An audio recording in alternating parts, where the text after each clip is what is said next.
Another day, another project. So we are working on clearing all of this foliage and trees from around the pond that is on our property.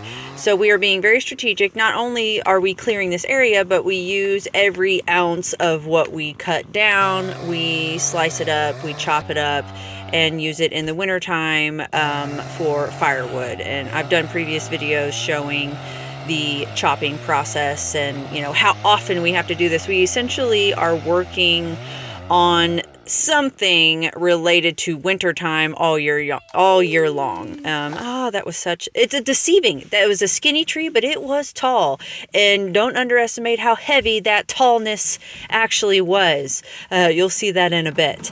So me bringing all of our tools. So we are, like I said, as strategic, if I could speak words, that would be awesome, as possible whenever we do these projects. So we are cutting these up in certain lengths because we know the size of our wood burning stove. And as you can see, my husband, being the clever man that he is, he was like, let's just, instead of bringing trying to haul it down to where we do the chopping, of course, we just brought everything up there. We use a kiddie pool to catch the sawdust from the actual cut, and then we use that in our composting toilet, and it works brilliantly. And I mean, come on, look at how beautiful that wall is. Like, for real, this wood wall is so satisfying to me, and it's like playing Tetris when you're stacking all of this.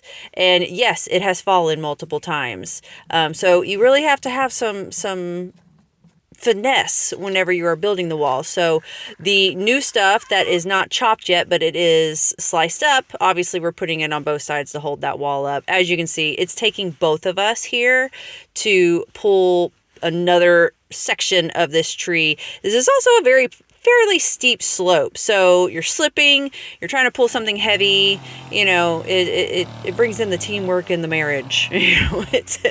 Teamwork is everywhere in a marriage. So here, like I said, we're measuring just to make the actual chainsaw cutting part of it a little more efficient time-wise. So I'm measuring out, about 7 to 10 inches.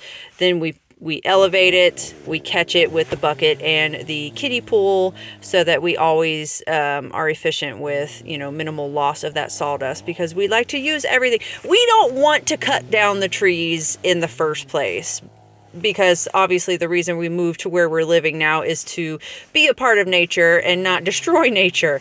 So, but you still need to work as one with nature, and part of that nature, it doesn't keep us warm in the wintertime. We have to do it ourselves. So we have to just borrow some trees, but we only we only cut down what we absolutely need to do, and we use every single bit of it whenever possible for fires, to heat up our water. We still don't have running water. That's a video for another day.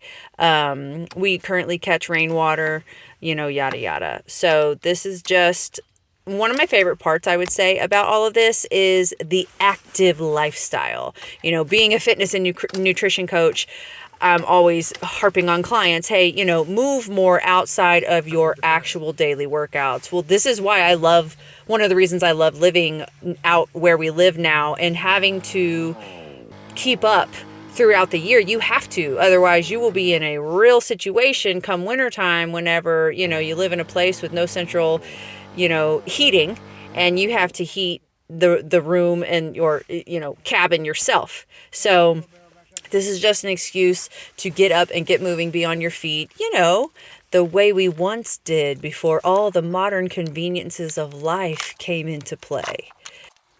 So we're just working on building a new wall, and another day is done.